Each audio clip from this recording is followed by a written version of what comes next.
किसी का हाथ पांव तोड़ दिया। सारे मोहल्ले के लोग, सारे गांव के लोग, सारे नगर के लोग आपको समझा रहे थे कि मत कर, ऐसा मत कर, और कुछ लोग ऐसे थे जो तुम्हें उत्साह रहे थे। हाँ हाँ लेके आ डंडा, अपन देख लेंगे। कोई अपन डरते हैं किसी से? ला जरा लेके आ डंडा, उठा के ला डंडा, और तुम पीछा पकड़कर और तुमने उसको मार दिया। 10 मिनट, 15 मिनट, 5 मिनट, 20 मिनट का क्रोध था। उस 15 मिनट, 20 मिनट, 5 मिनट के क्रोध ने आपसे इतना गलत काम करवा दिया कि वो 10 मिनट का क्रोध तो तुम्हारा 10 मिनट बाद समाप्त हो गया, पर वो 10 मिनट के क्रोध ने तुम्हें 10 साल की जेल करा दी और थाने में पड़े। कितनी देर लगी थी? मात्र 10 मिनट में तुम डंडा लाए, सिर फोड़ा, हाथ पैर तोड़े, सब कुछ हो गया। लोगों ने वाहवाही भी कर दी, लोगों ने बचाने का भी काम कर दिया, सब अपने अपने घर में चले गए और तुम अकेले अब थाने का चक्कर काट रहे हो, अदालत का चक्कर काट रहे हो। तुम अकेले अब परेशान हो रहे हो और यहाँ वहां भटक रहे हो। अब तुम वकील साहब के भी हाथ पैर जोड़ रहे हो, थानेदार के भी हाथ पैर जोड़ रहे हो, सबके हाथ पैर जोड़ना पड़ रहा है। इसलिए शिव महापुराण की कथा कहती है, स्वाद और विवाद इन दोनों से दूरी बनाकर रखोगे तो शरीर और बुद्धि और मन अच्छा रहेगा।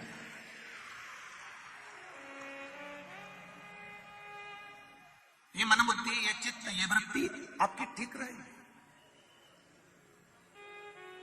आप जितना मन को अच्छा कर सकते हो तो विवाद से दूर रहिए। कोई ने आपको गाली दे दी, कोई ने आपको अपशब्द कह दिया, कोई ने आपको आड़ा टेढ़ा बोल दिया, कोई ने आपके लिए कुछ भी वर्णन कर दिया, आप शांत रहो, थोड़ा मौन रहिए, थोड़ा सा शांति बनाकर रखिए, आपको जीवन का सबसे बड़ा सुख प्राप्त होगा। मेरे भोलेनाथ, मेरे शंकर, मेरे देव अधिदेव महादेव फालतू के विवाद में पड़ते ही नहीं थे। पार्वती मैया अगर कुछ बोलती भी थी तो शिव जी यहां से सुने, यहां से निकाल देते थे। धर्म पत्नी ने अगर सास के लिए, ननंद के लिए, देवर के लिए, जेठ के लिए, परिवार के लिए अगर कुछ बोला भी है तो उसमें सावधानी आपकी होना चाहिए कि हमें इस बात के लिए विवाद नहीं करना है, क्योंकि ये तो संसार है। संसार का मतलब ही होता है जिसका कोई सार ही नहीं है, आए हो और जाना है। माता के गर्भ से जन्म लिया था, नग्न अवस्था में थे, पेट भरने वाले ने पेट भरा, मुष्टिकाएं बंधी थी, बुद्धि भी काम नहीं कर रही थी, नेत्र भी नहीं खुले थे, श्रवण शक्ति भी नहीं खुली थी, वाणी भी नहीं खुली थी। तुम्हें यह भी नहीं मालूम था कि तुम अच्छे घर में जन्म ले लोगे, तुम्हें यह भी नहीं मालूम था कि तुम इंदौर में आ जाओगे, तुम्हें यह भी नहीं मालूम था कि अच्छा पुत्र, अच्छा पति, अच्छी पत्नी मिल जाएगी, तुमको यह भी नहीं मालूम था कि अच्छा घर मिल जाएगा, तुमको यह भी नहीं मालूम था कि सुनने के लिए शिव महापुराण की कथा मिल जाएगी। ये तो उस परमात्मा की कृपा से मिली है।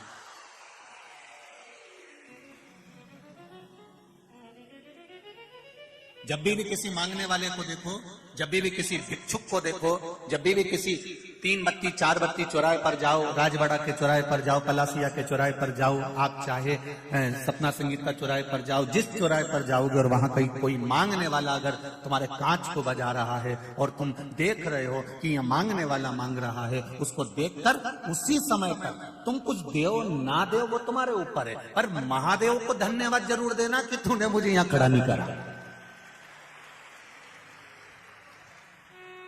तुम किसी को देओ ना देओ, जिस चौराहे पर तुम्हें भिखारी नजर आए, जिस चौराहे पर तुम्हें भिक्षुक नजर आए, जिस चौराहे पर तुम्हें भिक्षा मांगने वाले नजर आए, उस जगह पर तुम उनको देओ ना देओ ये आपकी मर्जी है। हम ये भी नहीं कहेंगे कि मत दो, कि हम ये भी नहीं कहेंगे कि देओ, हम तो इतना जरूर कहेंगे कि महादेव को धन्यवाद जरूर देओ कि बाबा तेरी कृपा थी जो तूने शरीर अच्छा बनाया, तेरी कृपा थी मुझे घर अच्छा दिया, तेरी कृपा थी जो मुझे भजन करने का मौका दिया, तेरी कृपा थी खाने को अन्न दिया, तेरी कृपा थी थोड़ा सा काम धंधा दिया, पर तेरी कृपा से आज मैं यहाँ हूँ कि मैं गाड़ी में घूम रहा हूँ, मेरे पास भी 2 व्हीलर है, मेरे पास भी 4 व्हीलर है, मेरे पास भी साइकिल है, मैं भी अपने पाँव से चल रहा हूँ, ये तेरी कृपा है। अच्छा हुआ तूने मुझे रेंगने के लायक नहीं बनाया, कहीं पटक नहीं दिया, ये धन्यवाद। जब जब भिखारी नजर आए और भीख मांगने तुम्हारे कांच बजाए, उस जगह पर तुम देओ ना देओ पर उसको धन्यवाद जरूर देना कि तेरी कृपा से यहाँ बैठा हूं।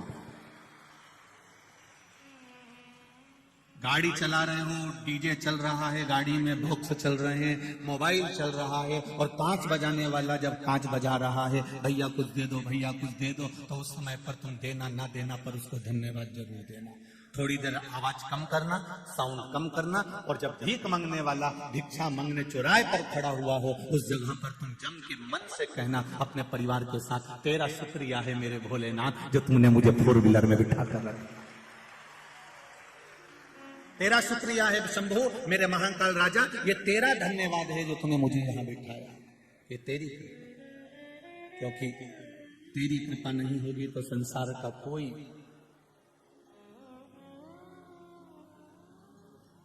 सुख नहीं मिल सकता। तेरी दया है इसलिए आज मैं यहां बैठा हूं। तेरी दया, तेरी करुणा, तेरी उदारता है जो मुझे यहां मिला है। ये तेरी कृपा है।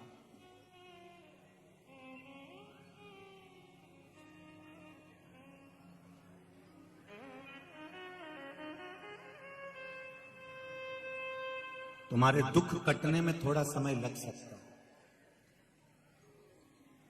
वो कहते हैं ना, कोई जल्दी बनेगा, कोई लेट बनेगा। जम के बोलो जरा, कोई जल्दी बनेगा, कोई लेट बनेगा, और शिव जी को जल चढ़ाने वाला एक दिन सेठ जरूर बनेगा।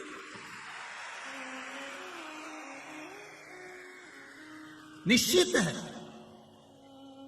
वो लंका का राजा रावण राक्षस, असुर प्रवृत्ति का, जब उसे सोने की लंका मिल सकती है, एक चोरी करने वाला चोर शिव जी के मंदिर में चोरी करने आया शिवरात्रि पर, उसने अपना कपड़ा निकाल के जला के आग लगा के उजाला कर कर चोरी का सामान देखा, और शंकर जी उसे कुबेर बना सकते हैं। एक मृगा करने वाला, हिरण को मारने वाला, पेड़ पे चढ़कर रात भर अपने बच्चों के पेट भरने की तैयारी करता है। रात भर बेलपत्री के पेड़ से बेलपत्र गिरती है, पानी की छाजल में से बूंद बूंद पानी गिरता है, और नीचे पड़े कंकर पर वो जल चढ़ता गया, और शिवरात्रि के दिन शंकर जी प्रकट होकर उसका भंडार भर देते हैं। ये शिवरात्रि की कथा। किसी को लेट मिलेगा, किसी को बोलो बोलो जल्दी मिलेगा, पर मेरे महादेव को जल चढ़ाने वाले को एक दिन सेठ पद जरूर मिलेगा। निश्चित है, वो मिलेगा। अब आपको कहीं जाना नहीं है हो, कोई तुमसे कह दे वहां इतना बड़ा चमत्कार हो रहा है और गड़ा हुआ हंडा मिल रहा है, तो हमको भी बता देना, हम भी चले जाएंगे। हमें भी बता दो, हम भी चले। अगर ऐसे गड़े हुए हंडे मिलते होते या बहुत बहुत चमत्कार होते होते, अंधविश्वास में मत पड़ना। फिर निवेदन है, इधर उधर भ्रम में भ्रांतियों में मत जाना। अगर ऐसे गड़े हुए हंडे मिलते होते तो ये जितने भी यहाँ बैठे हैं ना, ये एक कथा नहीं सुनते और वो हंडे वाले के ही पड़े होते। और हम भी काय को कथा बाजते, वहीं नहीं बैठ जाते। और ये इतने सारे भाई लोग सेवा कर रहे हैं, चाहे पुलिस कर्मी हो, चाहे गवर्नमेंट वाले हो, चाहे नगर निगम वाले हो, चाहे कैमरे वाले हो, चाहे साउंड वाले हो, चाहे ये म्यूजिशियन हो, चाहे जितने भी यहाँ बैठे, काय को टाइम बर्बाद करेंगे भैया हंडे वाले के पास बैठे रहेंगे कि वो थोड़ी देर में कुछ घुमाएगा और निकाल के दे देगा। शिव महापुराण में शंकर भगवान ने माता पार्वती से कहा है, गीता जी में भगवान कृष्ण ने अर्जुन से कहा है, विष्णु पुराण में भगवान विष्णु ने लक्ष्मी जी से कहा है, ब्रह्मवक्ता पुराण में ब्रह्मा जी का संवाद करते हुए स्वयं वीणा देवी से कहा है। वो संवाद आप भी अपनी जिंदगी में उतारना। शंकर भगवान माता पार्वती से कहते हैं, कर्म प्रधान है, आप जितना कर्म करेंगे उतना फल आपके पास प्राप्त होता जाए। खूब मेहनत करो, दिल से करो, जो भी करना है ना दिल से करो। भोजन भी करो तो थोड़ा दिल से करो। भले रूखी रोटी होगी ना, रूखी है ना, ठंडी रोटी है ना, रूखी है ना, चिंता मत करना। जिसकी जिंदगी की शुरुआत रूखी रोटी से होती है जो दुख सहन कर कर अपने जीवन को आगे बढ़ाता है, जो अपनी जिंदगी में शुरुआत के पल सबने निकाल दिया, सबने धक्का दे दिया, अकेला रूखी रोटी खा रहा है, जिसकी जिंदगी की शुरुआत रूखी रोटी से होती है, एक दिन वो चुपड़ी रोटी जरूर खाता ही निश्चित है। आप जिंदगी की शुरुआत में ये मत सोचो मेरा कौन साथ देगा, मैं अकेला पड़ गया, मैं अकेली पड़ गई, मेरा कौन साथ देगा, मेरा पास है कौन। उनके इतने पहचान वाले, उनके इतने रिश्तेदार, उनके इतने हैं, उनके इतने पहचान वाले, उनके साथ में इतने लोग हैं। अरे भाई ये छोड़ दो कि हमारा साथ कौन देगा। साथ देगा तुमने जो शंकर जी के मंदिर में एक लोटा जल चढ़ाया है, जो तुमने शिव भगवान पर एक बेलपत्र चढ़ाई है, जो तुम दिल रखकर शिव महापुराण की कथा में पहुंचे हो, तुम जो दिल से शिव पुराण सुनने वालों का सेवा कर रहे हो, भाव से आनंद से जो तुम गुणगान कर रहे हो, जो राम नाम, कृष्ण नाम, शिव नाम, पंचाक्षर मंत्र, षडाक्षर मंत्र, द्वादशाक्षर मंत्र, महामृत्युंजय मंत्र या श्री शिवाय नमस्तुभ्यम जप रहे हो, वो तुम्हें तुम्हारा साथ देने के लिए तत्पर रहेगा। जिस समय पर द्रौपदी का चीर खींच रहा था, गुरु द्रोणाचार्य भी बैठे थे, भीष्म पितामह भी बैठे थे, उनके पति भी बैठे थे, धृतराष्ट्र गांधारी भी बैठे थे। ऐसा कौन था जो नहीं बैठा था? सब उस सभा में बैठे हुए थे और रोई द्रौपदी सबके सामने जाकर रोई। गुरु द्रोणाचार्य से बोला मैंने आपसे गुरु मंत्र लिया है, तुम मेरे गुरु हो, तुमने मुझे गुरु दीक्षा दी है, मेरा चीर खींच रहा है, ये मेरी साड़ी खींची जा रही है, तुम कुछ नहीं बोलोगे? साड़ी देख कर भी गुरु भी कुछ नहीं बोले और पांडव भी कुछ। इतना बड़ा वीर बैठा हुआ था भीम, इतना बड़ा बड़ा योद्धा बैठा हुआ था उस सभा में।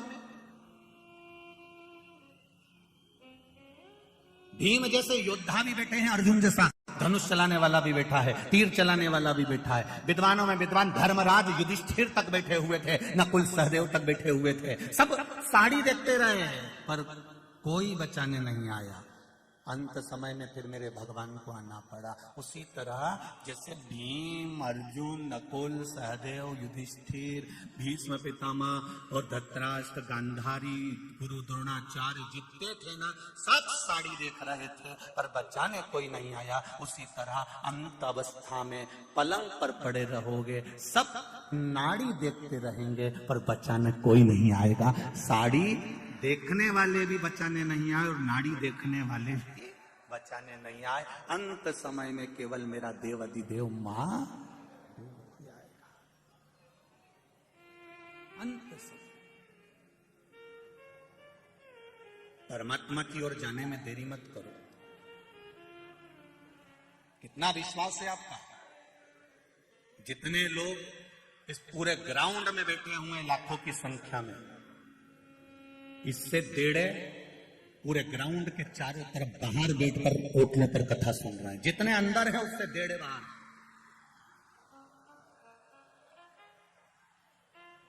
रोडों पर बैठे हैं, किनारे पर बैठे हैं, बाउंड्रियों पर बैठे हैं, गली और कूचे और छतों पर बैठे हैं। विश्वास देखिए आपका कितना होगा शंकर जी के प्रति। और बिल्कुल देरी मत करना, शिव के द्वार जाने में देरी नहीं होना चाहिए। एक पत्र आया है, आज और कल का ही पत्र है, देख लीजिए।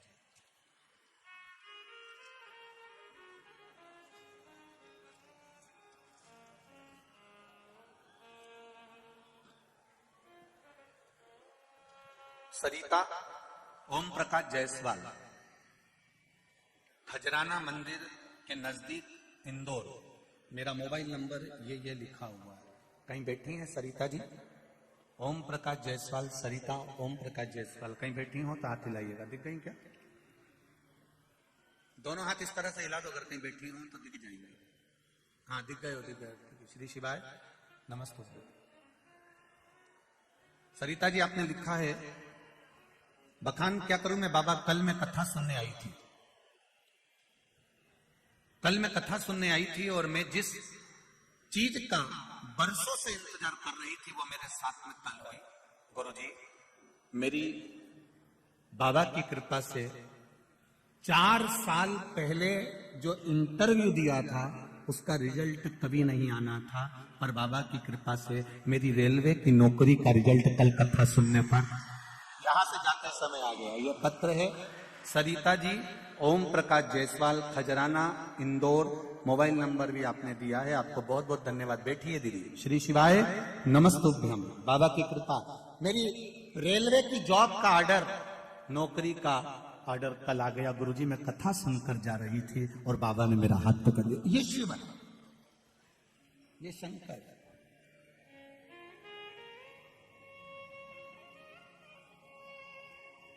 आपसे एक बात हमने पहले कथा में कही है, आप लोगों को स्मरण में है कि नहीं है? शिव कथा में जाओ,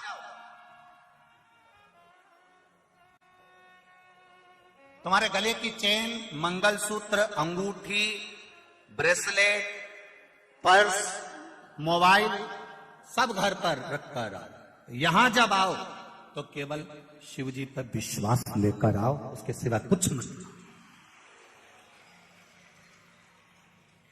केवल विश्वास लेकर आओ, केवल भरोसा, केवल दृढ़ता, उसके सिवा कुछ नहीं।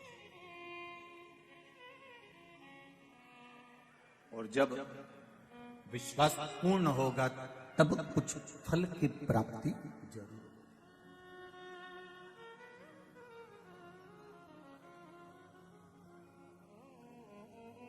कथा सुनने आते हो और कहते हो कि हम तो भगवान पर पूरा विश्वास लेकर आए हैं, पूरा भरोसा लेकर आए हैं और कथा सुनने आए हैं। मुझे तो नहीं लगता कई लोगों को देखकर कि आप कथा सुनने आए हो।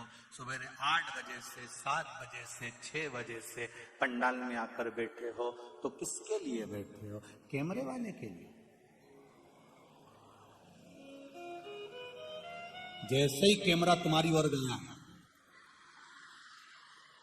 अब कह रही थी कि भगवान हमारी सुनता है तो कैमरे वाले को सुने, जिसके लिए आए आप, जिसके लिए कथा सुनने आए हो तो कैमरे वाले से को। और बाद में कहते हो हम तो महादेव का, हम कथा सुनने गए थे, हम भगवान की कथा सुनने गए थे। अब तुम्हारा ध्यान तो कैमरे पर,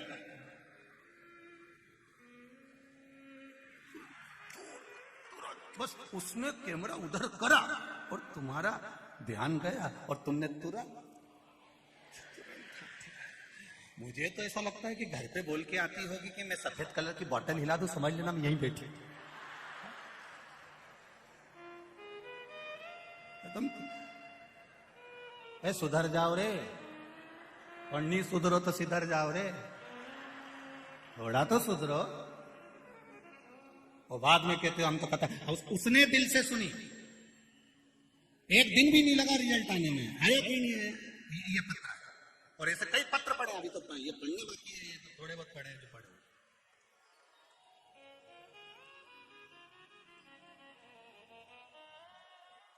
काय को टाइम बर्बाद करो रे, सुबह 9 बजे से घर से आ जाओ फालतू का, एक कैमरा वाला का चक्कर में आओ जबरदस्ती का। कौन के तुमको कि इनके देख के टाइम बर्बाद करो? कथा सुनना है तो दिल से सुनो। इशारा तुम्हारा नहीं होना चाहिए, इशारा मेरे महादेव का होना चाहिए, तो कथा का वो मतलब कि कथा तो जरा से कैमरा उन्नत मतलब कैसा। शंभो शरण मांगू दुख दया दर्शन। एक माता ने पत्र में लिखा है, मैंने जो कथा वहां हुई थी पटवारी जी वाली, उस कथा को सुना था। उसमें मैंने बाबा से मांगा था कि बाबा मेरी बेटी का शादी नहीं हो रहा है, हम बड़े तकलीफ में थे गुरुदेव, सारे को दिखाया, कहीं बेटी का संबंध नहीं जम पाया।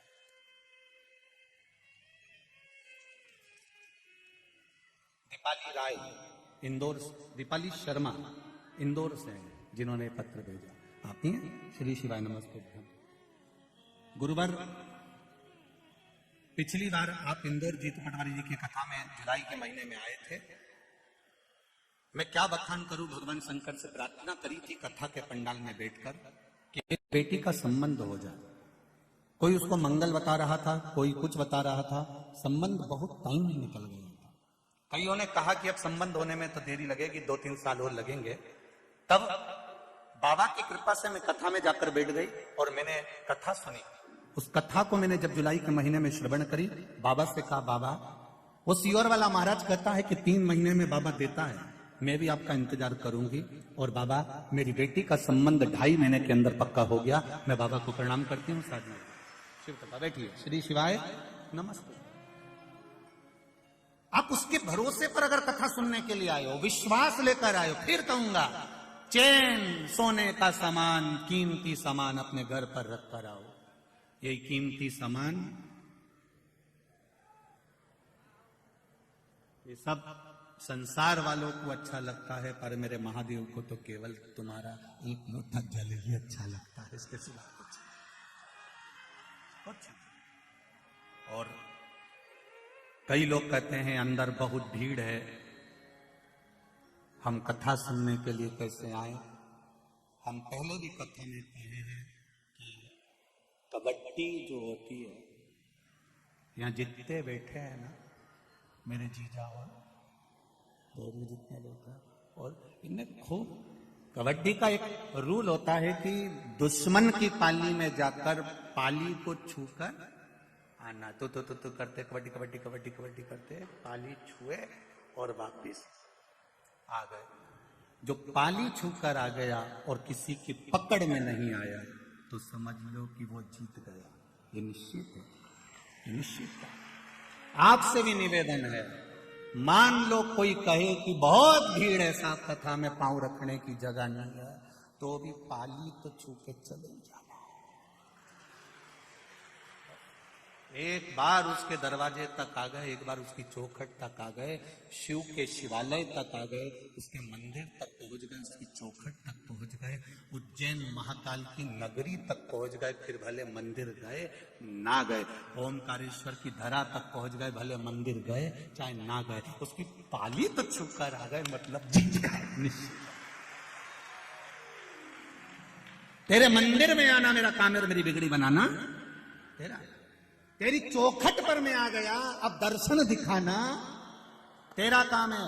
कभी एयरपोर्ट जाना, फ्लाइट में बैठने के लिए जाओगे और अंदर जाकर एक बार तुमने तुम्हारी एंट्री कर ली, उसके बाद में तो एयरपोर्ट वाले तुमको ढूंढेंगे फ्लाइट में बिठाने के लिए कि दादा गया कहां, और तुम जाओ और बाथरूम में छुप के बैठ जाओ, मत मिलो तो 25 बार अनाउंस करेगा, भैरू वो भैरू ने बार बार कहेगा, कमला भाई किनांगे ओके बोला हवाई जहाज में बिठाना, तुम जाओ मत, तुम्हें जबरदस्ती पकड़ के हवाई जहाज में बिठाएगा, क्योंकि उसको मालूम पड़ गया तुम अंदर आ गए। अब तुम अंदर आ गए मतलब फ्लाइट तुम्हारे चक्कर में रुकेगी और तुमको बिठाकर ले जाएगी। इसीलिए तुमसे निवेदन, एक बार उसके दरवाजे तक पहुंच जाओ, फिर तो वो तुम्हें पकड़ कर ले जाएगा, ये निश्चित।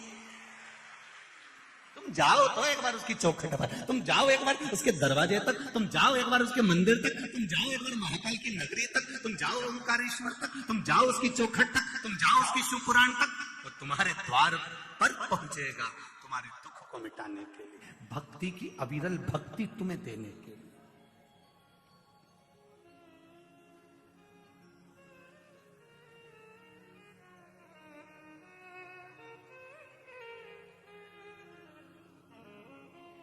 ये जो नजारा है आपका भक्ति का, ये पूर्व में कभी देखा नहीं।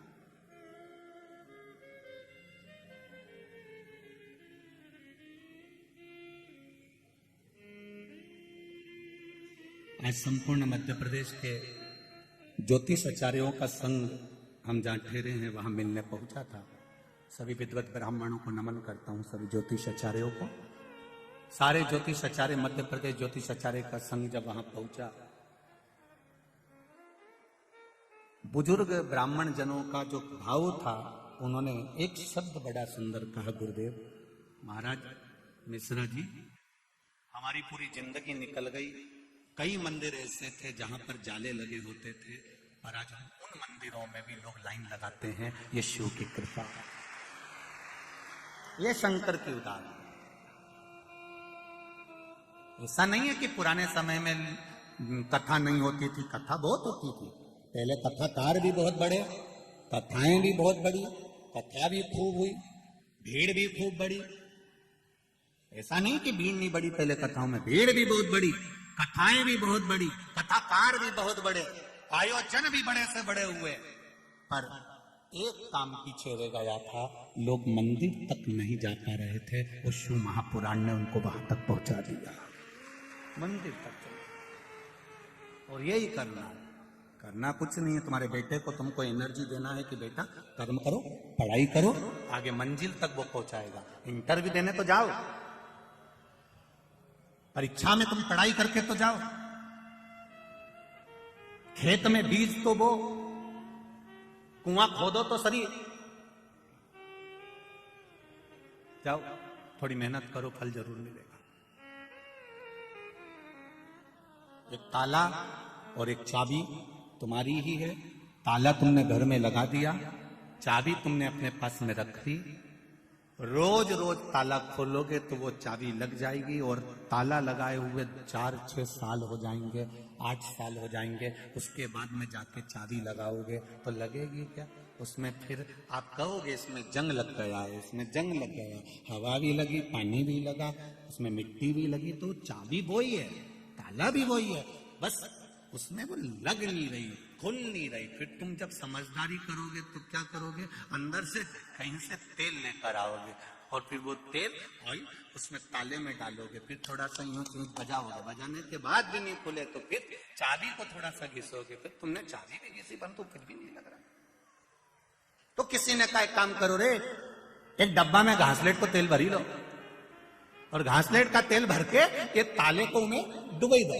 जब ताला घासलेट में डूब जाएगा, और डूबने के बाद फिर अपन इसके थोड़ा सा खटखटाएंगे, उसके बाद चाबी लगाएंगे तो लग जाएगी। फिर उन्हें यही किया ना, डब्बा में घासलेट लाई ने उनको डुबो दिया, और डुबोने के 15-20 मिनट बाद चाबी लगाई, ताला खुल गया।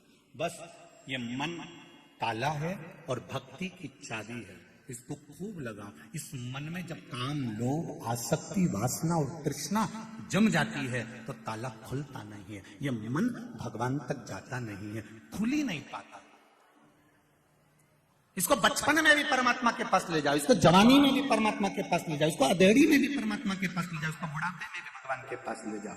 कोई ये सोचे कि अभी कोई हमारी उम्र है, आराम से जाएंगे भगवान के पास। अभी कोई हमारी उम्र है, बचपन में भगवान का भजन कोई करता है, जवानी में कोई भगवान का भजन करता है, अधेड़ी में कोई भगवान का भजन करता है, तो समझ लेना ताले में जंग लग गई, फिर ये चाबी से नहीं खुलने वाली। फिर क्या करना पड़ेगा? तो कि ये ताला नहीं खुले, ये मन, अगर ये चाबी भक्ति की चाबी से ये मन नहीं खुल रहा है, ये मन परमात्मा तक नहीं जा रहा है, तो फिर शिव महापुराण में ले जाके इसको डुबकी लगवा दो, फिर ये मन पूरा की पूरा खुल जाएगा, ये निश्चित। इसको खोलना पड़ेगा।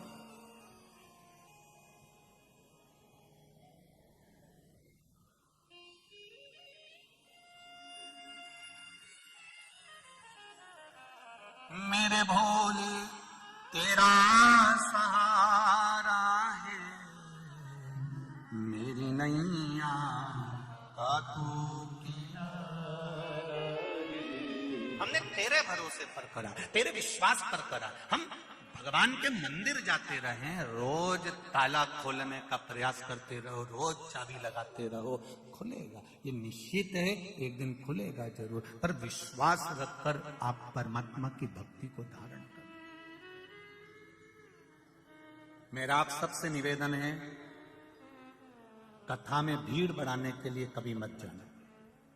और यहां भी आप लोगों से भी कहूंगा एक बात, भीड़ बढ़ाने मत आओ, या कोई तुमसे कहे कि एक बार चल तो सही, अपने ऊपर ही कहना नहीं मानना। तुम तो तुम्हारा रोटी खाओ ना, चद्दर ओढ़ के सो जाओ, मत आओ, जब ऐसी जगह नहीं दादा, भीड़ बढ़ाने मत आओ।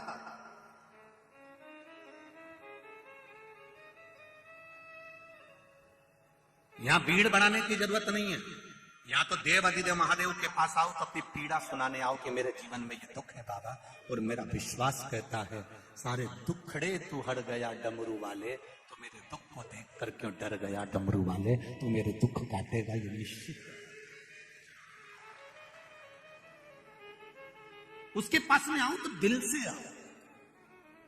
शिव मंदिर में जाना तो दिल से जाना, शंकर भगवान की चौखट पर जाना तो दिल से जाना।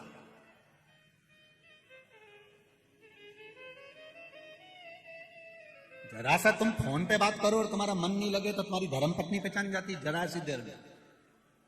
वो मायके गई और तुमने फोन पे बात करी, उसने फोन लगाया और तुमने बात करी और तुम्हारा मन नहीं लगे नहीं तो उतनी देर में समझ जाए कहाँ हो। दिन भर फोन पे बात नहीं करते, कम से कम 5 मिनट तो अच्छे से कर लिया करो। कहाँ लगे हुए तुम्हारा मन नहीं लग रहा मुझसे बात करने में, इतनी देर में तो बस वो समझ गई। मन ना लगा तो केवल फोन पर समझ जाता है। आप मंदिर गए, शिव कथा में गए, भगवान के भजन में गए, जबरदस्ती जाके बैठ गए, मन नहीं लगे तो भगवान भी कह देगा काय को आ गई री कमला, काय आई कौन ने कहा तेरे को कहा कौन कहा, मन लगे तो जा, दिल लगे तो जा। शिव के मंदिर में भी जाओ, जब घर से एक लोटा जल भर कर लेकर जा रही हो, परिंदे में से, हंडे में से, नल में से एक लोटा पानी भर कर लेकर जा रही हो तो तुम्हारा दिल, घर के लोग पूछे कहाँ जा रही हो माँ, बेटा कहाँ जा रहे हो, शिव मंदिर तक जा रही हो, शंकर भगवान को जल चढ़ाने जा रही हो, शिव से अपने हृदय की बात कहने जा रही हो, क्योंकि मेरे दिल की बात कोई नहीं सुन सकता, जिससे कहूंगी वो हंसेगा, सुनेगा तो मेरा महादेव सुनेगा, उसके सिवा कौन सुने। एक पत्र आया देखिए,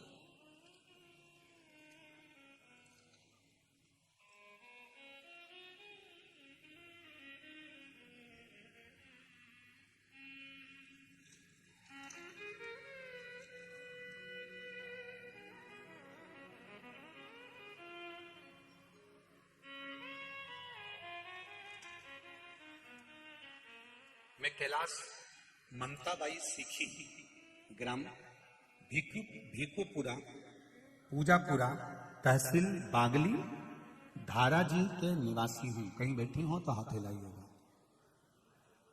कहीं बैठी हो तो दोनों हाथ, आप ही हैं, श्री शिवाय नमस्ते, दोनों हाथ हिला दो। हर हर महादेव। गुरुजी शिव की महिमा का और आप क्या वर्णन करूं। मेरा लड़का 15 वर्ष का है जिसको लीवर में इंफेक्शन हो गया था, उसको मैं एप्पल हॉस्पिटल इंदौर लाया, जहां डॉक्टरों ने जांच करने के बाद उसके बचने की कोई उम्मीद नहीं बताई, कह दिया आप इसको घर ले जाओ। फिर उसकी रिपोर्ट लेकर 2-3 बड़े अस्पताल में हम बताने गए, सभी डॉक्टरों ने मना कर दिया कि इसका लीवर काम करना बंद कर दिया, कुछ दिन बिल्कुल डैमेज हो चुका है, इसका लीवर बिल्कुल काम नहीं कर रहा, शून्य पर आ गया और ये अंतिम पड़ाव पर है, जाए। विशेष जुपिटर अस्पताल जो कि 3 इमली इंदौर में है, वहां पर भी गए और डॉक्टरों से बोला कि आप एडमिट तो करो, कम से कम मेरे बच्चे को देखो। तो भर्ती करने का मना कर दिया। भर्ती करने के फिर हमने जब बोला तब जाकर बाबा की कृपा से उनको भर्ती करने के जांचें शुरू हुई। डॉक्टरों ने बोला इनका लीवर खत्म हो चुका है, जिसका कोई इलाज नहीं है, आप पैसे बर्बाद मत करो, आप इसे घर ले जाओ, इसे कोई भी डॉक्टर नहीं बचा सकता। फिर मेरी पत्नी रात 10 बजे डॉक्टर के पास गई और बोली आपने अपना काम किया है, बाबा से विनती करती हूं मैं, आप इसका थोड़ा तो इलाज करो, मेरे बच्चे को बचा लो, 15 साल का है। काम करने, डॉक्टर कहते हैं हमें अपना काम करने दो, आपको जो करना है करो, हम 2-1 दिन रखेंगे, बाकी इसको छोड़ देंगे। फिर मैं बाबा की कृपा से मेरी सहेली को मैंने फोन किया, फिर उसने मुझे सीहोर का रुद्राक्ष दिया, वो रुद्राक्ष हमने जल गलाया, शिव जी को जल चढ़ाना प्रारंभ करा, शंकर पर चढ़ा हुआ जल लेकर आई। डॉक्टर ने मना कर दिया था कुछ देने से, हमने आधी चम्मच से भी आधी चम्मच उसको डॉक्टर से हाथ जोड़कर उस जल को उस बच्चे को श्री शिवाय नमस्तुभ्यम का मंत्र बोलकर पिला दिया। आप पर्चा टीवी पर भी पढ़ सकती हैं। सुबह 8 बजे की रिपोर्ट आई और 8 बजे की रिपोर्ट में उसमें जो वहां माइनस में जा रहा था लीवर, पूरा डैमेज की ओर था। तब हमने आधी चम्मच जब पानी पिलाया तो फिर शाम को 9 बजे रिपोर्ट आई, डॉक्टर ने कहा इस बच्चे का लीवर काम करना प्रारंभ कर दिया है और 40% ठीक हो चुका है। जब 40% ठीक हो गया, फिर हमने रुद्राक्ष को पानी में गलाया, फिर शिव जी को चढ़ाया और फिर पानी पिलाया। डॉक्टर ने 4 दिन के अंदर, हमारे उन डॉक्टरों को भी धन्यवाद देती हूँ जिन्होंने 4 दिन के अंदर मेरे बेटे का लीवर 100% काम करना प्रारंभ कर दिया और मेरा बच्चा स्कूल जाने लगा, छुट्टी हो गई। हम बाबा को धोख लगाने प्रणाम करने के लिए आए हैं। तेरी कृपा बिना कुछ नहीं हो सकता मेरे महादेव। मैं कैलाश गहलोत, मोबाइल नंबर मेरा ये है और बाबा की कृपा से हम प्रणाम। अब ठीक है बाबू, श्री शिवाय नमस्ते। बैठिए। हर हर महादेव। तेरी कृपा बिना ना हिले एक भी अणु, लेते हैं श्वास तेरी कृपा से तनु। हम फिर कहेंगे, कथा सुनने आप लोग आए हैं, भले आपको 4 घंटे लग रहे हो, 5 घंटे लग रहे हो, पर उसके द्वार पर जाकर आप कथा सुन रहे हो, बैठकर कथा सुन रहे हो। जितने लोग आस्था पर सुन रहे हैं, जितने लोग फेसबुक यूट्यूब पर सुन रहे हैं, मैं निवेदन करूंगा, मेरा बाबा क्या देगा ये तो मेरा डमरू वाला ही जान सकता है। मैं बताऊंगा वो क्या देगा, वो उसके हाथ में, ये उसके हाथ में। तेरी कृपा बिना न हिले एक भी अणु, लेते हैं श्वास तेरी कृपा से।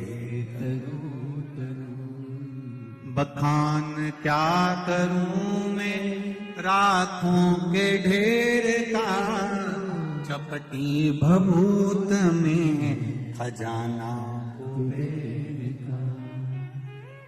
अब दिल से रिझाओ। भगवान विष्णु जी ने, भगवान शिव जी ने ब्रह्मा जी से कहा, ब्रह्मदेव सृष्टि की रचना करिए और सृष्टि को आगे बढ़ाइए। हमारा जन्म जिस लिए हुआ है वो कर्म हमको पूरा करना है। अपने बच्चों को छोड़कर, अपने परिवार को छोड़कर, अपनी पत्नी या अपने पति को छोड़कर, अपने पुत्र पुत्री को छोड़कर, अपने कुटुंब और परिवार को छोड़कर हमें उनसे मुंह मोड़कर नहीं जाना। थोड़ा सा दुख आया और तुमने कह दिया मैं तो मर जाऊं तो अच्छा, तो कौन मना कर रहा है? मरो नहीं, निपटो।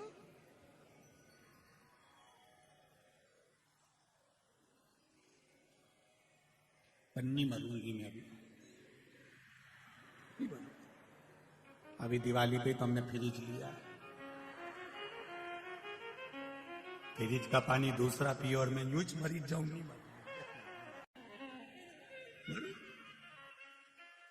मानव का शरीर मिला इतना जोरदार मिला,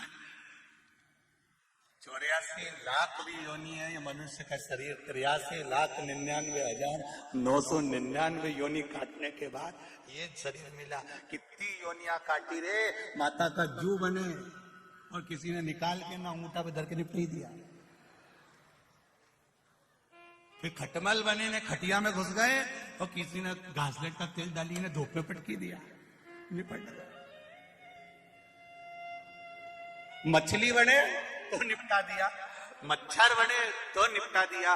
कितनी योनियां ली, पर उस योनि में हमने नहीं किया कि मच्छर बोला। कभी तुमने कभी मच्छर से बात करना, मच्छर बोले कि मैं सुसाइड करूंगा? मच्छर भी नहीं बोले भले मैं नाली के पास पड़ा रहूं, भले मैं पड़ा रहूं, पर नहीं करूंगा सुसाइड, चाहे कुछ भी हो जाए, नहीं मरूंगा। मक्खी नहीं मरना चाहे तो तुम्हें कौन ने अक्ल दे दी कि जरा सा कर्जा बढ़ गया, जरा सा दुख बढ़ गया, जरा सा टेंशन बढ़ गया, जरा सी परेशानी आ गई और तुम क्योंकि मर जाऊं तो अच्छा। जब मच्छर नहीं मारे ना खटमल नहीं मरे, तुम कहा मरो? नहीं मर जाओ, कर्जा ही हुआ है ना, देखा जाएगा। जिंदा रहेंगे तो चूकेगा, और अगर कर्जा लेके मर गए तो अगला जन्म भैंस का मिलेगा, और भैंस का जन्म मिलेगा तो जिसका कर्जा है उसी के घर में रहेंगे और वो सेठ जी दिन भर दूध निकाल निकाल के पिएगा। तो इससे अच्छा है कि मैं भैंस नहीं बनूंगी, मैं तो अगला जन्म मेरे को भैंस करनी चाहिए, तो मैं तो कर्जा चुका के मरूंगी। कोई तुमसे कहे कि कर्जा हो गया, इतना हो गया, चुकाना पड़ेगा, आएगा तब दूंगे, आएगा तब देंगे, मना नहीं। हम बिल्कुल मना नहीं करें तुमसे कि हम नहीं देंगे, देंगे, पर आने मत डालो। तो इतनी, जब तुम्हारे पास 1 रुपया भी नहीं है तो इतनी खुश होकर तैयार वैयार होकर कथा में क्या हो जाती है? नो सियोर वाला महाराज बोला है, भगवान की कथा में मुसद्दी लाल जैसे नहीं जाता।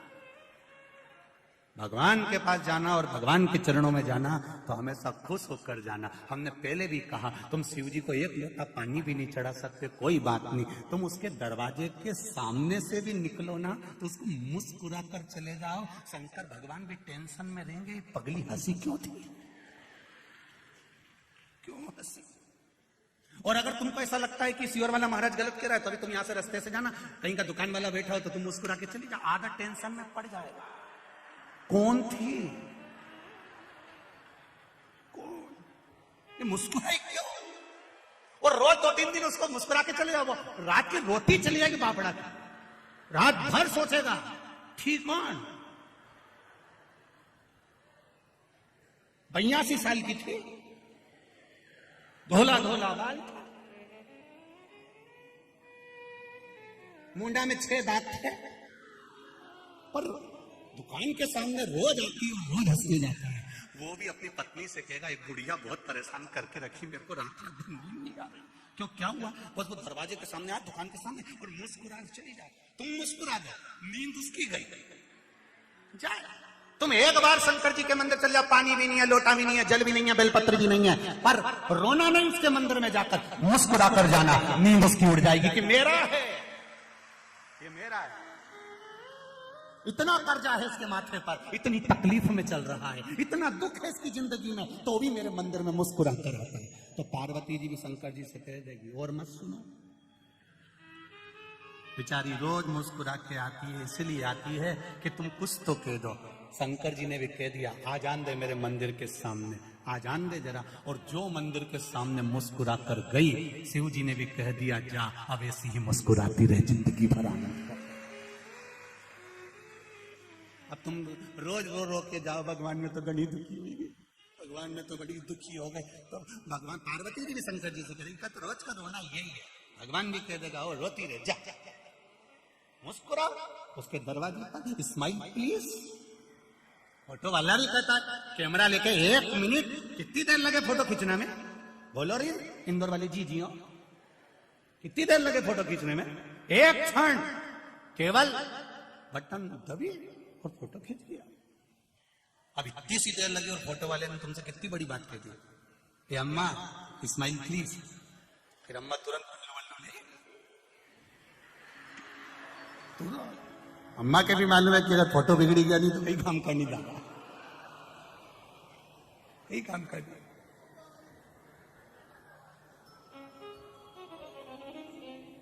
अभी कहीं हमने वो अखबार में पढ़ा था, किसी न्यूज में देखा था कि वो आधार कार्ड बन रहा था, वो वोटिंग कार्ड, हमने टीवी में और न्यूज में देखा था, तुमने भी पढ़ा होगा। उसमें लिखना था कि श्रीमान ये गुप्ता, उनने लिख दिया श्रीमान कुत्ता। सही है कि गलत है?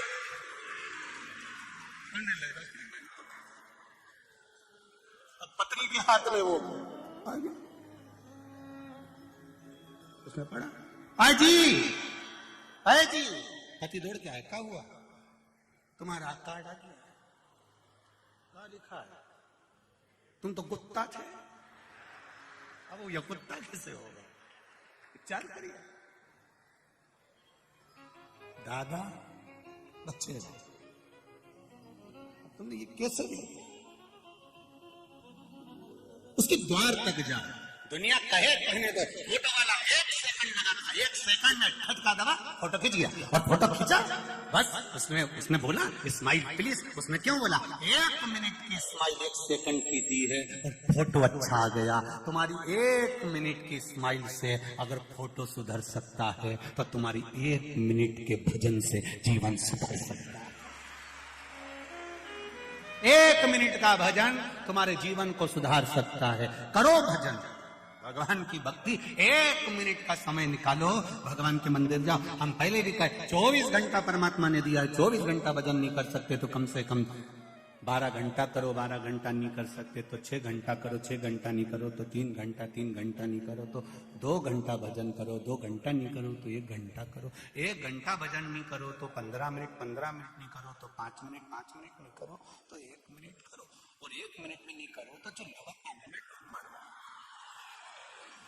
जब 1 मिनट तुम परमात्मा भजन नहीं करो तो क्या मतलब?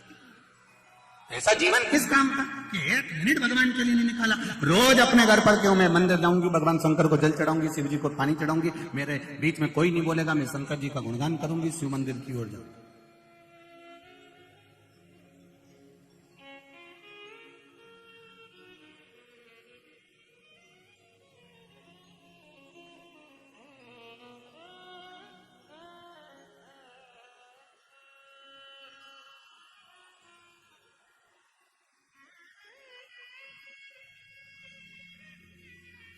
आप दिल से करो।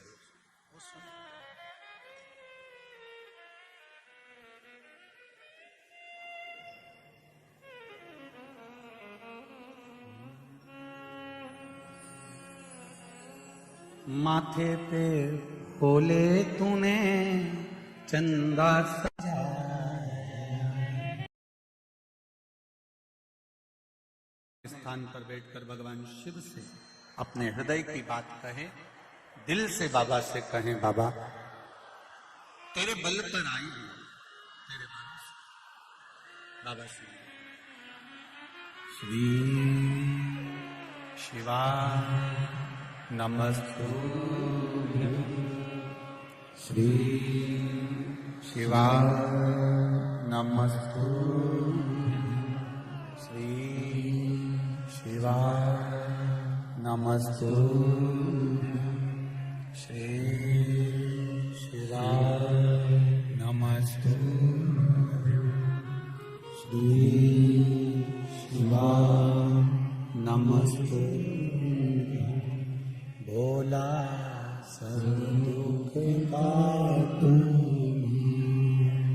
ओ भोला सब दुख काटू,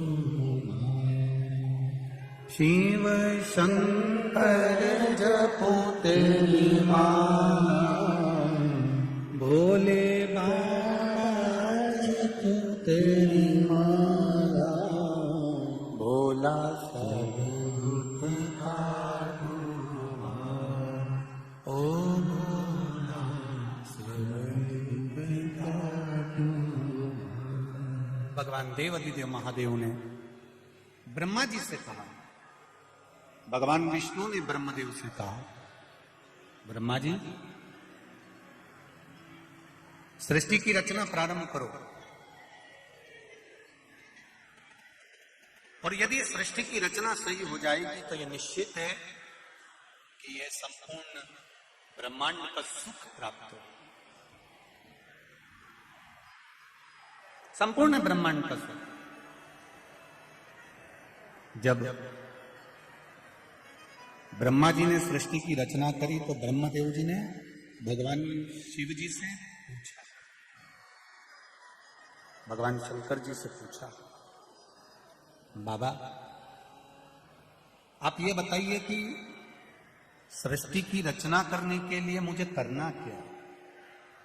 भगवान कहते हैं कि पुरुष और स्त्री का निर्माण करना।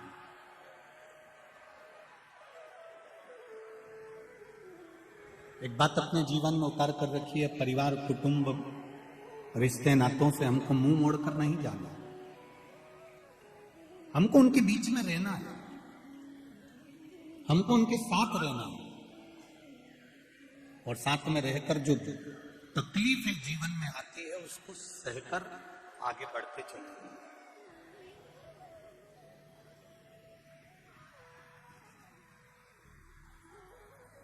देखा,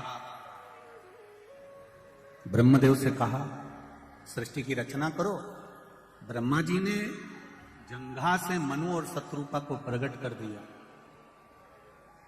हृदय से दक्ष जी को प्रकट कर दिया। उत्तानपाद, प्रियव्रत, देवहूति, प्रसूति, आकृति ऐसी कन्याओं का वर्णन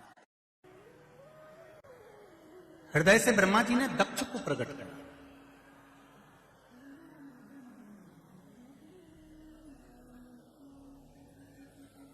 अब हृदय से जब दक्ष को प्रकट किया गया है, जब हृदय से दक्ष को प्रकट करा गया है, तो दक्ष प्रजापति के साथ में माता प्रसूति का विवाह हुआ है।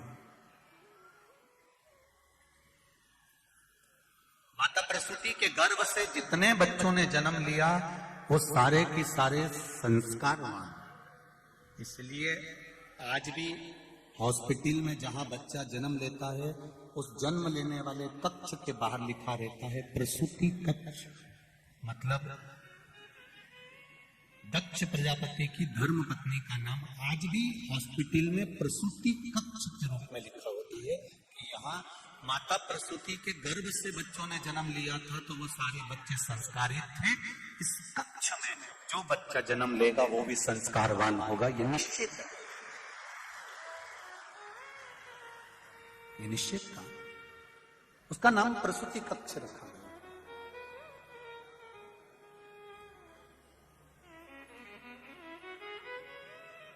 शिव महापुराण की कथा एक बहुत अच्छी बात कहती है, जरा ध्यान दीजिएगा। धन चले जाएगा तो वापिस आ जाएगा,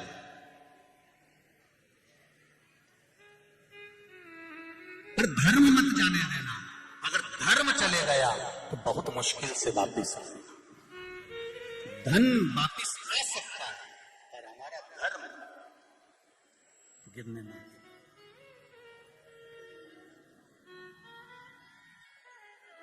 बहुत अच्छा लगा जब कोरोना महामारी का क्रम चल रहा था। आप लोग तो सब इंदौर के निवासी हो, आप लोगों को तो मालूम होगा। हम तो केवल कुछ थोड़ा बहुत अखबार अधिकाधिक से जो देख लेते हैं, मीडिया पर पढ़ लेते हैं, उसका स्मरण रहता है।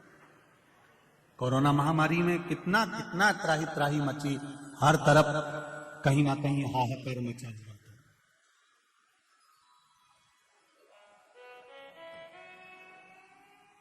मैं आदरणीय संजय भैया शुक्ला जी को धन्यवाद देना चाहूंगा इस चीज के लिए कि उन्होंने कोरोना महामारी के समय पर ऑक्सीजन मशीन हो, चाहे दवाइयां हो, चाहे हॉस्पिटल हो, उस समय पर इनका सहयोग बड़ा पड़ा। और सत्यता है, ये एक धर्म की जो ध्वजा है ये सम्मुख होना चाहिए।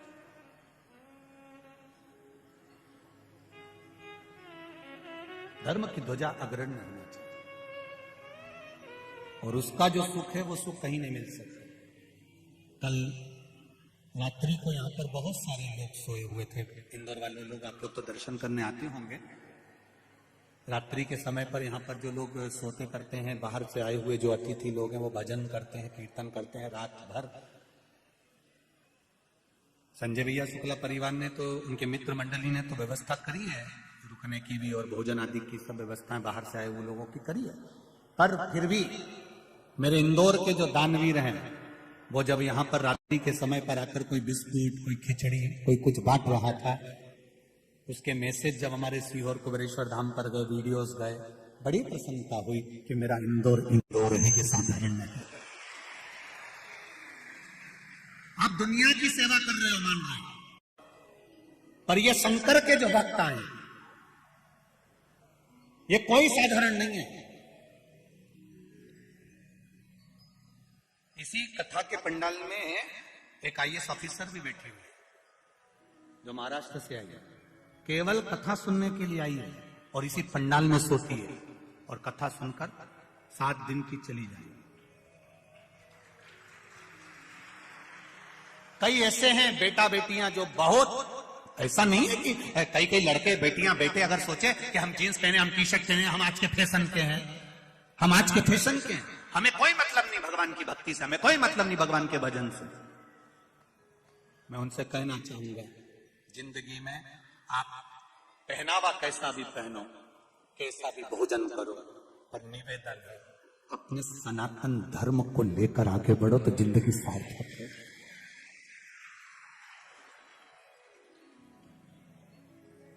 खूब VIP बनो, पर इतने VIP मत बन जाना री मेरी जीजियों कि श्रद्धा जैसे 35 टुकड़े हो जाए। इतने VIP मत बन जाना, खूब VIP बनो, राशि ठाट रखो, एक मोबाइल की जगह 4 लटका के चलो। कौन मना कर रहा है तुमको? 2 हेडफोन की जगह 2-4 और घुसेड़ी लो, कोई दिक्कत नहीं, कोई मना नहीं करेगा, कोई नहीं मना। निवेदन सब कुछ छोड़ दूंगी पर अपना धर्म नहीं छोड़ूंगी, भगवत भजन नहीं छोड़ूंगी, चाहे कुछ। आज सबसे ज्यादा खुशी इस बात की होती है कि मेरी बेटियां, मेरे बेटे, छोटे छोटे बच्चे, ये नवयुवक बहुएं, ये पूरी सभा में आप ये पूरी कथा व्यासपीठ के सामने जितने भी माताएं बैठी हैं, इनमें 80, 85, 90 की तो कम मिलेगी, जितनी भी मिलेगी ना सब नवयुवक बहुएं मिलेंगी। इन्होंने ठान लिया है कि हम शिव की भक्ति करेंगे और आने वाली प्रेरणा देंगे, तो वो भक्ति कर रही है। इनमें देख लो कहीं की डोकरी मिल जाए चीज जोरदार, और मिलेगी भी तो ओल्ड इज गोल्ड मिलेगी, तो ऐसे मिल जाएगी दमदार। तुम देखो पूरी कथा, ये उठी, प्रणाम प्रणाम प्रणाम, एक और उठी है, जय हो, एक और उठी इधर भी, धन्य। नमन मेरी माओ को, प्रणाम करता हूं आपके चरणों को, धन्य। संजय भैया गजब तो करा, डोकरी ओन भी आई है। बैठो बैठो, प्रणाम करता हूं आपको, नमन नमन। श्री शिवाय, बैठो माँ, बैठो बैठो, प्रणाम करता हूं आपको, बहुत बहुत भाव आपका, इसमें ये प्रेम है आपका, ये वात्सल्यता है आपकी, ये करुणा है, और उसकी भक्ति के बिना कुछ नहीं है। शिव कथा कह रहे, अपना फर्ज मत भूलो।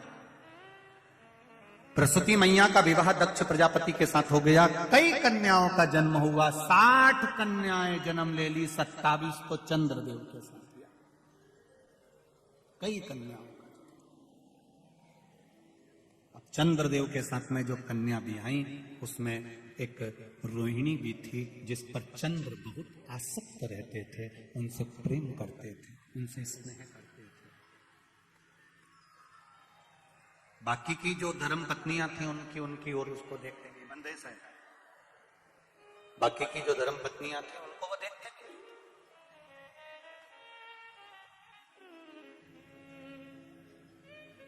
उनको देखना बंद कर दिया, केवल रोहिणी की ओर उनकी आसक्ति ज्यादा थी। सारी की सारी कन्याएं रोती बिलखती अपने पिता के पास में गई, पिताजी मन में संशय है,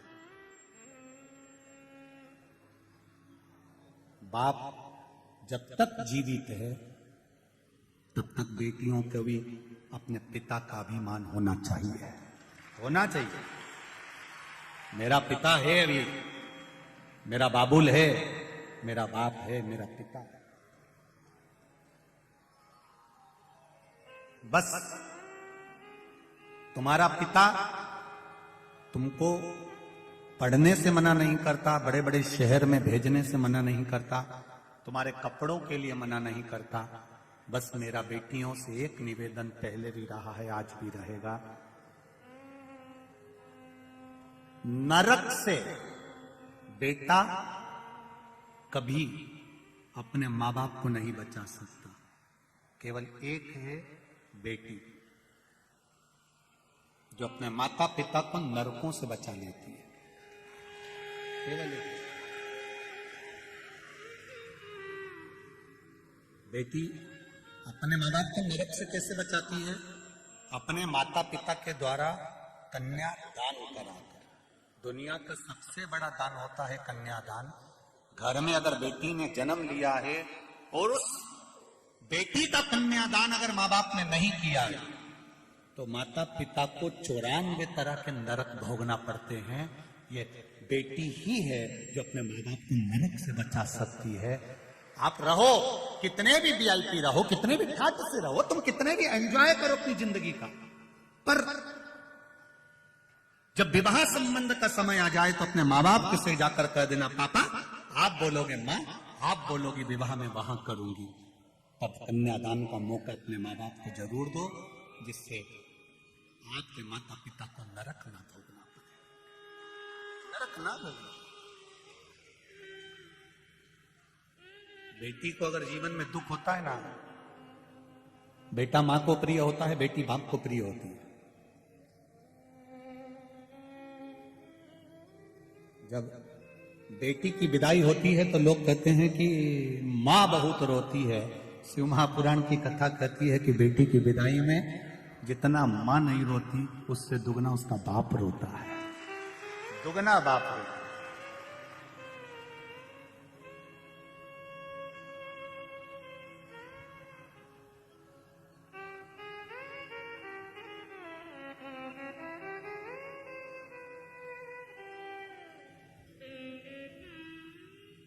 पिता पुत्र को पूरी वसीयत दे देता,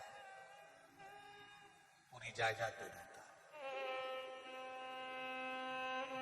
पिता बेटी को केवल एक कन्यादान देता है, और वो कन्यादान का जो फल होता है, हजारों अश्वमेध यज्ञ और हजारों सर्वतोमुखी यज्ञ कर लीजिए, और एक कन्यादान जिसको जन्म दिया है बेटी को, उसका कन्यादान कर लीजिए। तो मौका है, चुके ना,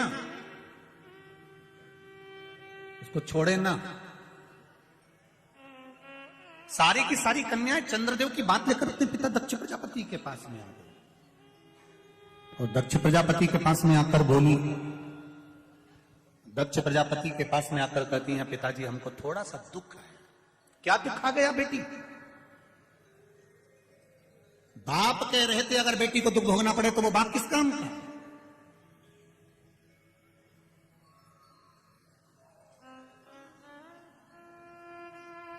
क्या दुख है बोल? आपके जो दामाद हैं जमाई, वो केवल रोहिणी से स्नेह करते हैं, बाकी के किसी धर्म पत्नी पर उनका ध्यान नहीं है। महाराज, पिता का फर्ज है कमा कर लाना, पिता का फर्ज है बच्चों को अच्छी एजुकेशन देना, पिता का फर्ज है बच्चों को अच्छे कपड़े पहनाना, पिता का फर्ज है बच्चों को अच्छा खाना खिलाना, पिता का फर्ज है बच्चे का पेट भरना, पत्नी का पेट भरना, परिवार का पेट भरना। ये पिता का फर्ज है। पिता कमा कर लाएगा, देगा, पेट भरने की जवाबदारी पिता की है, अच्छी एजुकेशन की जवाबदारी पिता की है, अच्छा घर बनाने की जवाबदारी पिता की है, अच्छी दुकान चलाने की जवाबदारी पिता की है, अच्छी परवरिश की जवाबदारी पिता की है। पर पिता से ज्यादा जवाबदारी माता की आती है, बच्चों को संस्कार देने की जवाबदारी माता की। पिता से ज्यादा जरूरत है माताओं की, जो अपने बच्चों को श्रेष्ठ संस्कार दे, अपने बच्चों को अच्छा अच्छा ज्ञान दीजिए। रोज अपने बच्चों को शंकर जी के मंदिर में लोटा भर के भेजो जल लेकर। जिस माँ का बेटा बेटी शंकर के मंदिर में जल चढ़ा रहे हैं, शंकर के मंदिर की देहली चढ़ रहे हैं, उस घर के बुजुर्ग कभी वृद्धाश्रम की देहली नहीं चढ़ेंगे।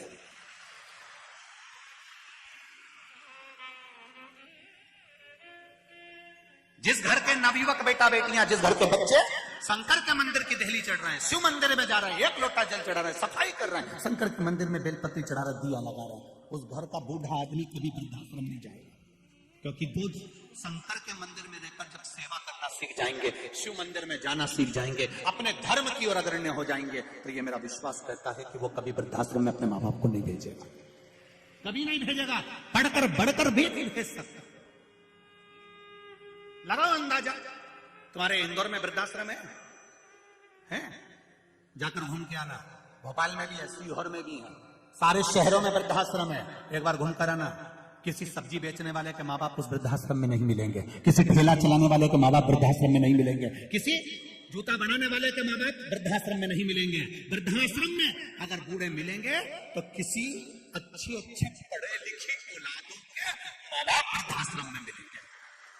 गवारों के नहीं, जो पढ़े नहीं है, लिखे नहीं है, कुछ नहीं है उनके पास में, ठेला चलाते हैं, तो भी कह देते हैं भूखा मर जाऊंगा पर अपने माँ बाप की सेवा करूंगा। कुछ नहीं है तो भी माँ बाप की सेवा में लगे हुए हैं। और आज के पढ़े लिखे जो कभी मंदिर नहीं गए, कभी देवालय नहीं गए, पूरी जिंदगी हम अप टू डेट बन के रहेंगे, अपने माँ बाप को वृद्धाश्रम में छोड़ दिए, तो तुम्हारी औलाद तुम्हें छोड़ेगी रे भेरू,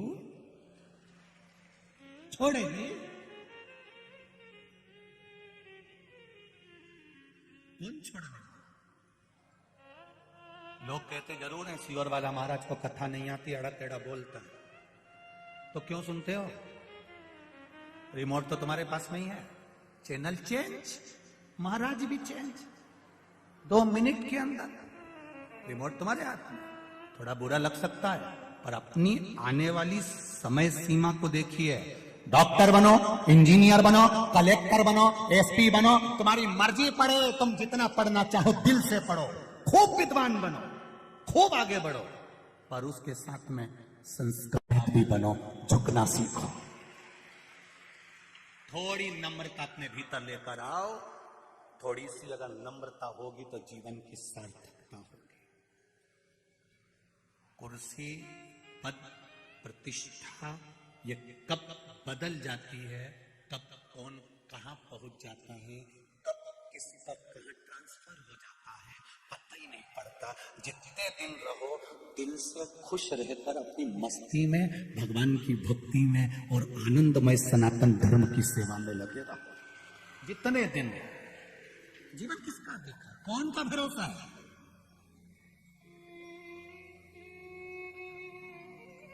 पापड़ बने के बने रह जाते नहीं जीजियों, बड़ी की भरी बरनी रखी रह जाती है।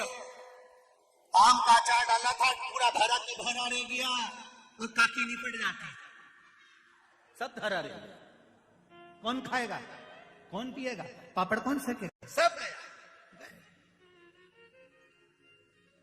जीवन चला। अभी तुमने देखा ये कोरोना महामारी में कितना पैसा था लोगों के पास में, एक पलंग नहीं मिल पा रहा था हॉस्पिटल में, एक पलंग, एक वेंटिलेटर नहीं मिल पा रहा था। करोड़ों का धन होकर भी अगर कुछ नहीं है तो क्या धन की कीमत है।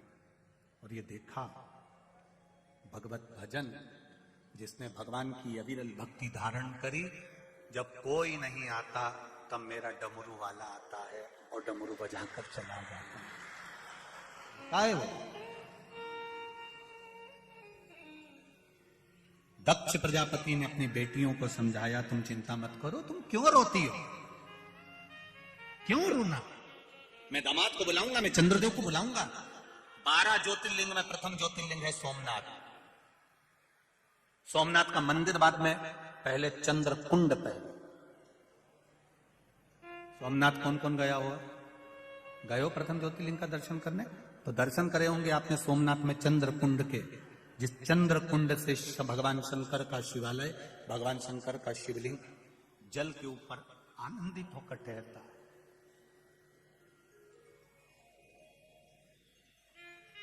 भगवान द्वारिकाधीश को क्या पड़ी थी मेरे द्वारकानाथ को, मेरे भगवान कृष्ण को क्या पड़ी थी? जरा विचार करिए कि द्वारिका छोड़कर सोमनाथ की पावन धरा पर भालू का क्षेत्र में आकर फिर पीपल के पेड़ के नीचे लेटे और उनके चरणों में वहां पर बाण लगा। जरा विचार करो, जन्म कहां हुआ? कारागार में। मथुरा से गए वृंदावन, वृंदावन गोकुल करते बरसाना गोवर्धन, ब्रजभूमि को त्याग कर मथुरा, मथुरा से फिर द्वारका, द्वारका के बाद भी प्राण त्यागने के लिए आए तो सोमनाथ की पावन धरा पर आए।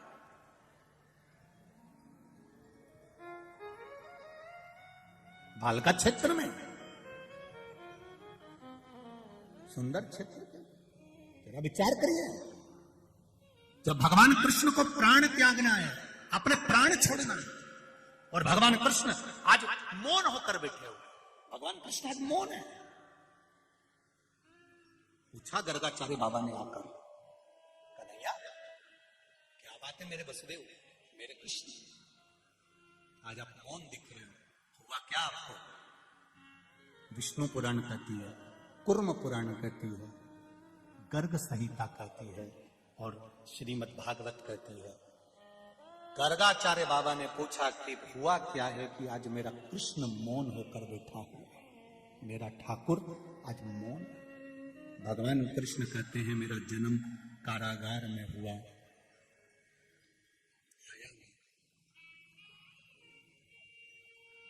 द्वारिका का राजा भी बना मैं, कुरुक्षेत्र के मैदान में युद्ध भी कराया है मैंने। उस मैदान के युद्ध में ना जाने कितने मरे भी होंगे, कितने मरे भी होंगे। बस अब इस शरीर को जब छोड़ूं, इस शरीर को जब मैं त्याग करूं, तब मैं सारे बंधनों से मुक्त होना चाहता हूं, सब बंधन छूट जाए।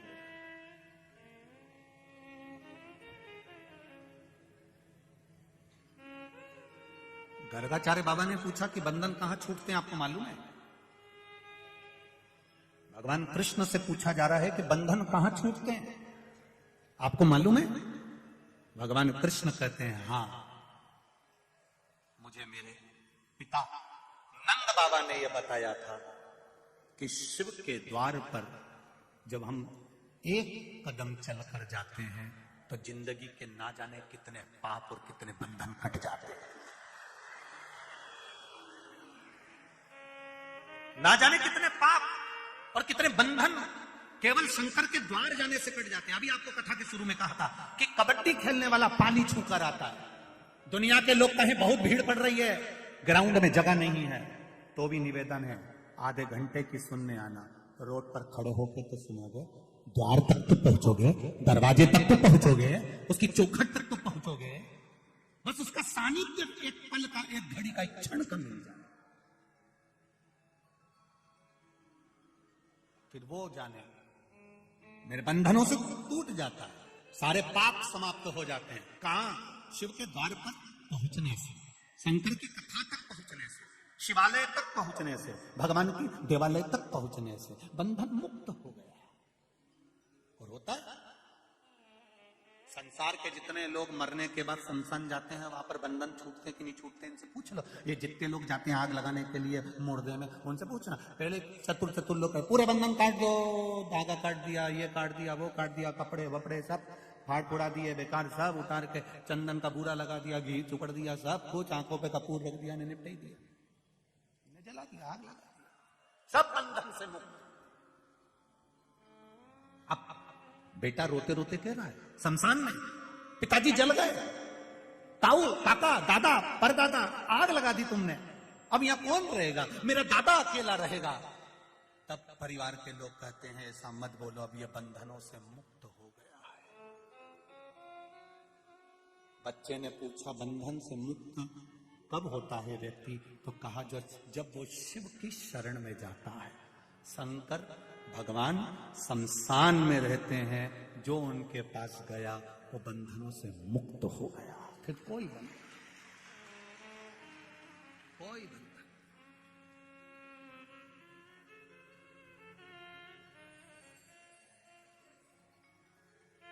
पहले शमशान बहुत दूर होता था, बहुत दूर शमशान,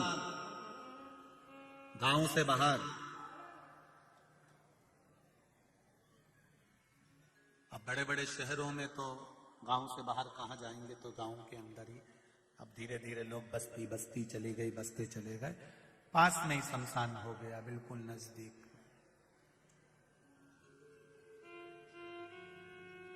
बिल्कुल नजदीक।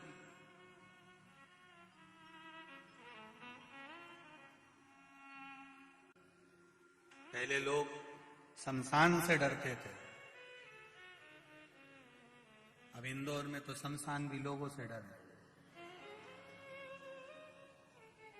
शमशान को भी लोगों से डर लगता है, मेरे पे कब्जा नहीं कर ले। इंदौर में तो लोग शमशान भी डरे कि ये कहीं इनका मन एक शमशान पे नहीं आ जाए और यहाँ पे कॉलोनी नहीं काट दे।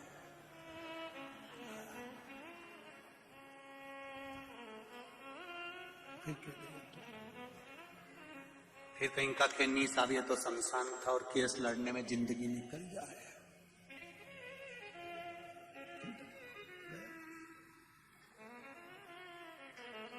बंधन जहां कटेंगे, भगवान गर्गाचार्य बाबा ने पूछा क्या चाहते हो? मेरे बंधन जहां कटेंगे मुझे वहां जाना, अपने प्राणों को त्यागने के लिए, अपने शरीर छोड़ने के लिए।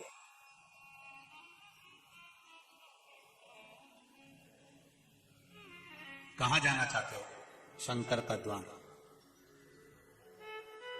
द्वारका से बहुत दूर नहीं, नजदीक है भालका क्षेत्र।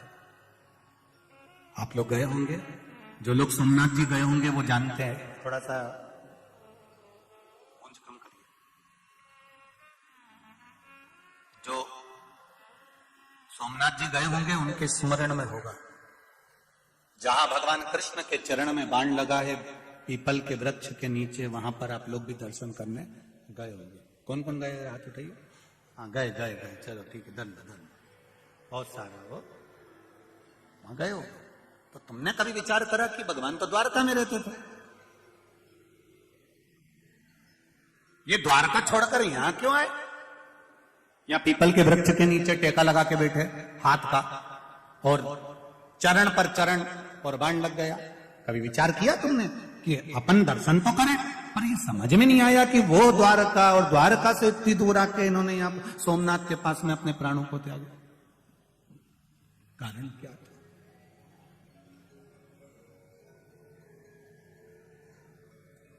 शंभु शरणे मांगू घड़ी दुख करी दया करी न दर्शन। आखिर जरूरत क्या पड़ गई, क्यों द्वारका छोड़कर भगवान यहां आ गए? उसका एक कारण था, जरा नाम के व्याघ्र ने जब बाण छोड़ा, भगवान के चरण में जब बाण लगा, तब जरा ने भी पूछ लिया, आप तो द्वारका के निवासी थे, फिर यहां क्यों आए? यहां सोमनाथ की पावन धरा पर किस?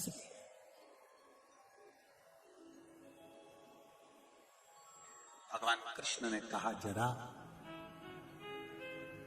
तू रो क्यों रहा है?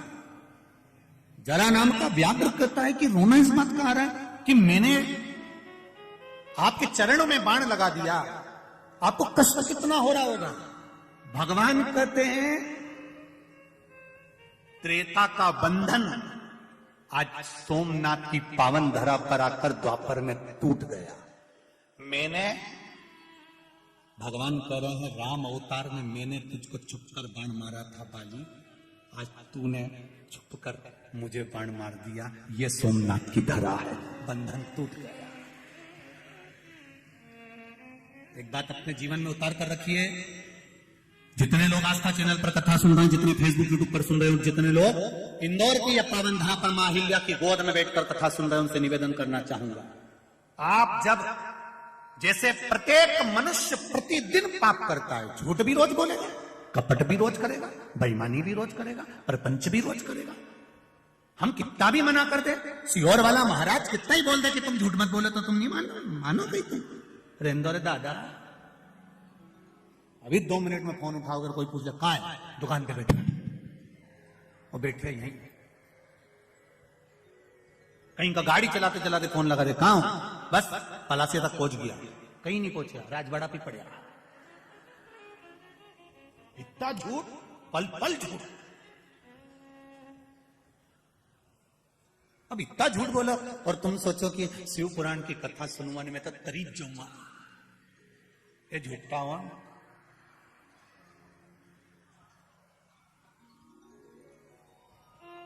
कई लोग कहते हैं, साहब तुम ऐसा करोगे तो बेकुंठ चले जाओगे, तुम ऐसा करोगे तो नरक चले जाओगे। हौरे दादा, आज का जमाना का लोग तुरंत कह देते हैं, क्यों बेकुंठ की नंगा, घूम के आ जाऊंगे एक बार, और नरक किधर है वो भी घूमिए। शिव महापुराण में ये नहीं लिखा कि तुम शंकर भगवान को जल चढ़ाओगे तो तुम बेकुंठ चले जाओगे। सुनना जरा अच्छे से, और कहीं का महाराज के तो उसके चरण भी पकड़ लेना, कहीं नहीं। शिव महापुराण में ये नहीं लिखा कि शिव जी को जल चढ़ाओगे तो बेकुंठ चले जाओगे, शंकर भगवान पर बेलपत्र चढ़ाओगे तो बेकुंठ चले जाओगे, शंकर भगवान का अभिषेक करोगे तो बेकुंठ चले जाओगे। शिव महापुराण में लिखा है, शिवजी को जल चढ़ाओगे या बेलपत्र चढ़ाओगे या अभिषेक करोगे तो पूर्व में हमने कोई पाप करा हो या हमारे जीवन में कोई दुख चल रहा हो तो वो मिट जाता है। बेकुंठ जाने का नहीं कहा। और दूसरी बात सुन लीजिए, शिव महापुराण एक बात और कहती है, जब तुम प्रतिदिन भगवान शंकर पर जल चढ़ाते हो या भगवान का भजन करते हो या भगवान की कथा तक या शिवालय तक, मंदिर तक जाते हो, तो शिव महापुराण की कथा कहती है तुम्हें बैकुंठ जाने की कोई जरूरत नहीं है, बैकुंठ वाला तुम्हारे पास आया। अंत समय प्रभु आना वचन दिया, आए ना आए प्रभु कुटुंब कबीर, अंत समय प्रभु आना वचन दिया तो निभाना पड़ेगा। आप बैकुंठ जाएंगे कि नहीं जाएंगे ये हमको नहीं मालूम, और हम जानते भी नहीं है, क्योंकि हम बैकुंठ गए भी नहीं जी, और जो गए वो आए नहीं जी। हम ये कभी नहीं कहेंगे आपसे कि आप बैकुंठ, हाँ इतना जरूर कहेंगे तुम शंकर की भक्ति करो, तुम शिव का भजन करो, तुम शिव का अभिषेक करो, तुम शिव भक्ति में लग जाओ, ये निश्चित है, निश्चित। वो डमरू वाला, वो बैकुंठ वाला, वो इंद्र लोक वाला तुम्हें ढूंढते ढूंढते तुम्हारे पास पहुंचेगा। कल कथा में कहा था ड्रेस और एड्रेस सही रखना। आपका एड्रेस होना चाहिए शंकर का मंदिर, शिवालय, शिव पुराण, तो भगवान भी ढूंढता ढूंढता आ जाएगा कि कमला बाई कहां बैठी है, निश्चित है वो ढूंढता। अब तुम एड्रेस ही सही नहीं रखो तो मामा बड़ी आफत है, फिर तो फिर कहां ढूंढोगा साहब, ढूंढना।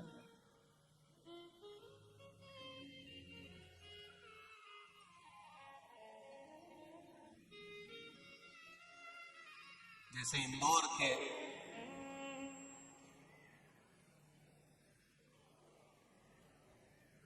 कोई अगर इंदौर के कहीं साधारण छोरा छोरी के अगर कहीं का बेवकूफ बनाना चाहे तो कोई बने में, कोई नहीं बने। एक छोरा ने छोरी से कह दिया, यहीं राजवाड़ा की छोरी से, मैंने तुम्हें कहीं देखा है।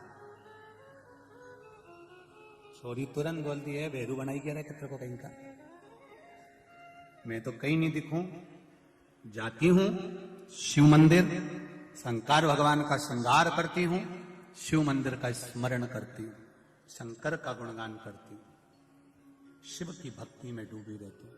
उसके सिवाय मैंने अगर एक से संबंध जोड़ लिया मेरे महादेव से, तो मुझे दूसरे से संबंध जोड़ने की जरूरत ही नहीं पड़ती।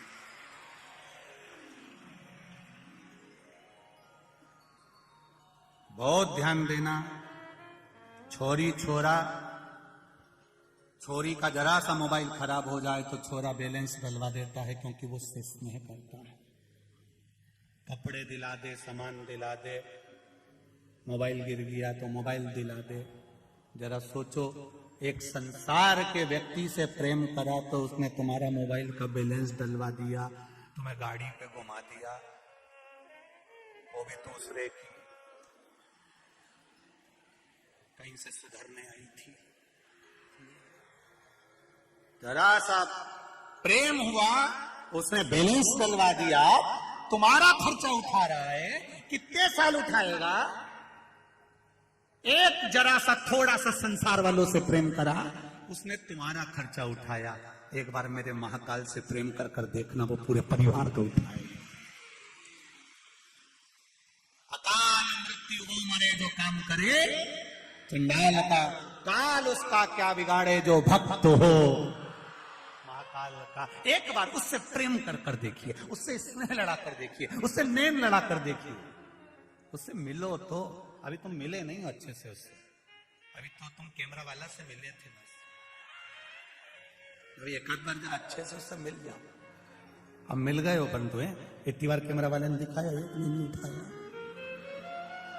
बस कहीं नहीं, अपने को ऐसे सुधारना है। थोड़ा सीवर वाला महाराज गड़बड़ बोलेगा, बोल दे, बोले अपने कोई दिक्कत नहीं है, अपन घर जाके चाय बना कर पी लेंगे। और ज्यादा सीवर वाला महाराज तो गुस्सा है तो उक्कल में अदरक डाल के उसके कूट लेना, कोई दिक्कत, उसमें कहीं टेंशन नहीं है। और यही सोचना और बोल महाराज, कहीं नहीं, जोरदार अदरक को कूट लो तुम, कहीं दिक्कत नहीं अपने, परंतु अपन सुधरेंगे तो सुधरेंगे। अब थोड़ा गुस्सा अगर आए ना तो अदरक ज्यादा डाल लो चाय में कूट कूट के। और सास पूछे आज बहुत तेज आवाज आ रही है, बस कथा सुनने गई थी। महाराज ने कह दिया, हाथ हिला, गुस्सा, तो कुछ भी हो। और महाराज को तो कूट नहीं सकती, इसलिए अदरक कूट लेती। तुम कूट लो, दिक्कत वाली बात नहीं है, तुम टेंशन, और सुधरेंगे अपन। बोलो री जी जी।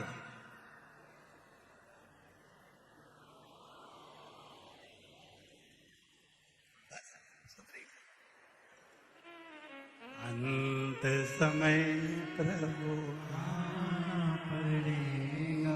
वचन दिया, बस ऐसी प्रसन्नता तुम्हारे जीवन में, ऐसी स्माइल रहना चाहिए। भोले बाबा ढूंढते ढूंढते तुम्हारे पास पहुंच जाएगा। ये मेरा प्रिय है।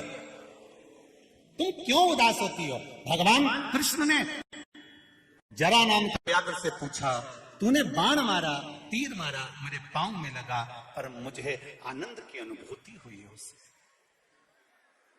मेरा बंधन टूट गया, पूर्व का बंधन। मैंने छुपकर तुम्हें मारा था, तुमने छुपकर मुझे मार दिया। ये शिव तत्व है। शंकर भगवान के दरवाजे पर जाने से पूर्व का कितना भी पाप हो, वो क्षीण हो जाता है, हमारे पुण्य प्रबल हो जाते हैं।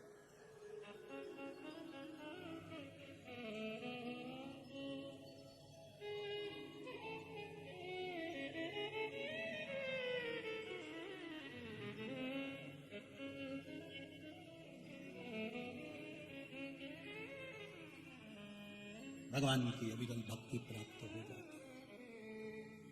हरि रे मोए लागे यो काशी को।